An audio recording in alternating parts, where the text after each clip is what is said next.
What's up, guys? Going to do a quick breakdown of today and tonight's games that we have going on here, even though I'm not going to have any official plays on any of them. I have my college football and NFL videos up that I finished like 3 hours ago. I'm on no sleep here. That's awesome. The Bruins, I should clarify, even though my lean was correct. They covered the puck line last night. They did so on an empty netter at the end, so maybe getting a little bit lucky there as they were winning 2-1 until they did that. I haven't looked into the statistics of the game to see if they, actually dominated the game and should have been winning by more or whatever. But the way it played out, they did cover the puck line on an empty net at the end. So take from that what you will. We got two college football games here. SMU at East Carolina. It looks like SMU has moved up from 10 to 11 and a half as a road favorite, even though I don't even think they're that good at all. And it looks like the tickets and cash are both on East Carolina. So there's reverse line movement on SMU. I don't really have a feeling for this game, but it does look like some of the money, the bigger like bets are coming in on SMU potentially there. I don't know. And then West Virginia, Houston, maybe the more interesting matchup there because you have West Virginia. It looks like they've dropped from -3.5 to -3. But what I'm seeing with the market is that they have 58% of the cash, but Houston has 55% of the tickets. I'm not sure that's accurate because it looks like the line moving down on West Virginia and my feeling about the situational read on this one would make me lean to Houston there and think that the bigger bets are kind of actually coming in on Houston because the feeling is going to be people are going to look at these records and think, yeah, West Virginia is clearly the better team over Houston. West Virginia, they have the better record. They must be the better team. And people are going to look at their schedule and see their common opponents are actually West Virginia's last two opponents. They beat Texas Tech and TCU, and they're coming off upsetting TCU, I believe, on the road. Kind of a big win. So another game on the road here for West Virginia, having to stay out in Texas. If they stayed out there and didn't go home yet, I don't even know. But two straight road games, not really that easy a situation. Coming off that nice upset over TCU could be a potential letdown spot there. But people are going to also look at Houston and see they lost at home badly to TCU, and they lost badly at Texas Tech, although that was the game I talked about on one of my videos, or Texas Tech was in the injured player theory with their quarterback having just been injured, so they really stepped it up in that game, and they're the better team over Houston anyway. And West Virginia is too, but I think people are going to look at those common opponents and say, well, wait a minute. West Virginia beat Texas Tech and TCU, and Houston got destroyed by both of them. And here you're just laying 3. West Virginia basically just has to win the game. People are going to think that West Virginia is free money there. That's, where it kind of looks like a trap to me. I say, when it looks too easy, it usually is. So I lean to Houston in that one. NHL continues today. I don't know if there's that much going on here. For a lot of these teams, it's their first game of the season. I tend to kind of stay away from most of those situations. The market read does look interesting on Seattle, Nashville, because they're two teams that did both play already 2 days ago. I, of course, lost on Nashville, unfortunately.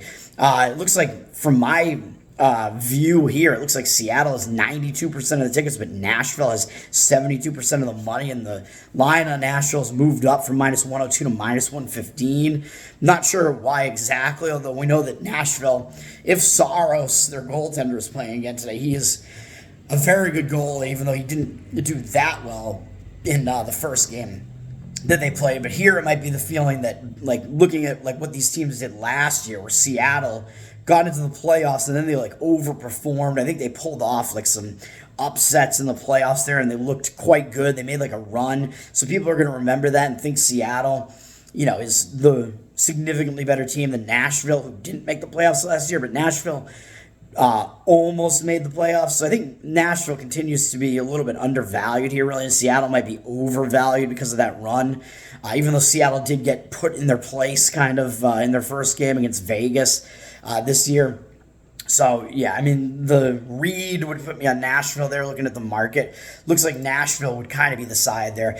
And then we got Major League Baseball. There's one game. The other series in the divisional round. They're all finished except Atlanta, Philly. Philly with a huge 10-2 win yesterday, taking a 2-1 lead. So Atlanta is facing elimination here. And in this game, it's Spencer Strider against Ranger Suarez. And this is a repeat of the matchup from game one, I believe, where I had mentioned that I did not like Suarez. I don't trust him. He's definitely the worst of the two pitchers here. He's got an ERA above 4. His stats against Atlanta, I don't believe are that good. Lifetime, let me see what they are here. Because I know Strider has much better numbers. He is debatably Atlanta's best starter, and his stats lifetime against Philly, his OBA there is below 200, I believe, and a lot of at-bats lifetime, so he's done really well against Philly. Suarez actually has done well against Atlanta, too, now that I look at it, in over 100 at-bats there as well. He's held them to a 222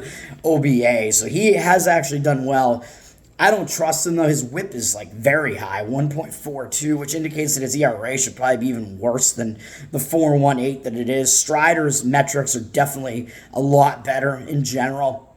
The Phillies did win in the previous matchup, though, in game one, I believe it was, between these two pitchers. Suarez, I think, didn't even give up any runs, but he only went, into the third or fourth inning, so the Phillies kind of did, a committee type of thing. I mean, you have, kind of the expanded, playoff rosters. The teams yesterday both used some, innings eating type of pitchers. Both teams used them in yesterday's game. So, the bullpen situation could be kind of a wash because of that, too. Even though I think the Braves, you can't, it's difficult to say that you can really get value on the Braves when they're the team with, the best record in baseball. But they're, the only way that I would really look here. It looks like the public and the ticket, and the money percentage are both kind of on Philly now because of the way they've looked in the series, maybe, I don't know. They are the home underdog here in this situation, and I do like home dogs, but I do think this is a bit of a mismatch here, even though Suarez has done well against the Braves. Strider, I think, is the significantly better pitcher here, so that's kind of the only way that I would want to look there. Although Atlanta facing elimination as a minus 140 something favorite, ooh, man. Yeah, when a team is in a literal must-win like that, it's hard to say that you can get value on them in a situation like that either. So we'll see. And then the NFL game I mentioned in my NFL video, it's Denver, Kansas City. Good luck watching that game. Kansas City's a double-digit favorite, though. And I never like to lay double-digit dogs in the NFL. It's kind of rare that you can actually find value there because it's usually a team that everybody just knows is the better team, and they tend to just be juiced up a little bit, especially in a primetime game. So I think the value would only be on Denver against the number there, but it's tough to really have a strong opinion on either side there.